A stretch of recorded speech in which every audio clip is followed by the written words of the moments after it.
അങ്ങാടിപ്പുറത്തിന്റെ ഗതാഗതക്കുരുക്കിന് ശാശ്വത പരിഹാരമായ ഓരാടംപാലം മാനത്തമംഗലം ബൈപ്പാസ് യാഥാർത്ഥ്യമാക്കാൻ അടിയന്തരമായി ഇടപെടണമെന്നാവശ്യപ്പെട്ട് വെൽഫെയർ പാർട്ടി ഇ.ടി. മുഹമ്മദ് ബഷീർ എം.പിക്ക് നിവേദനം നൽകി. അങ്ങാടിപ്പുറത്ത് നടന്ന പൊതുജന സമ്പർക്ക പരിപാടിയിലാണ് നിവേദനം നൽകിയത്. വിഷയത്തിൽ അടിയന്തരമായി ഇടപെടലുണ്ടാകണമെന്ന് ആവശ്യപ്പെട്ടാണ് welfare party Angadippuram panchayat committee E T. Muhammad Basheer എം.പിക്ക് നിവേദനം നൽകിയത്. 2010 ഭരണാനുമതി കിട്ടി 10 കോടി രൂപ അനുവദിച്ച് സർവേകൾ പൂർത്തീകരിച്ച് 14 വർഷം കഴിഞ്ഞിട്ടും ഓരാടംപാലം മാനത്തമംഗലം ബൈപ്പാസ് ഇന്നും കടലാസിൽ ഉറങ്ങുകയാണെന്ന് വെൽഫെയർ പാർട്ടി നേതാക്കൾ നിവേദനത്തിലൂടെ സൂചിപ്പിച്ചു. ഭാരവാഹികളായ സൈദാലി മലമ്പൂർ, ഷിഹാബ്, സക്കീർ അരിപ്ര തുടങ്ങിയവരാണ് നിവേദനം നൽകിയത്. News desk media mission.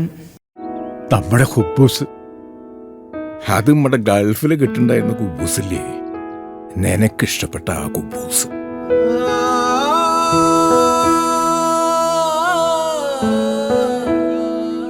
പ്രവാസികൾക്ക് മാത്രല്ല, ഇപ്പൊ നാട്ടിലെല്ലാവർക്കും അൽദാൻ കുബൂസ് മാത്രം മതി.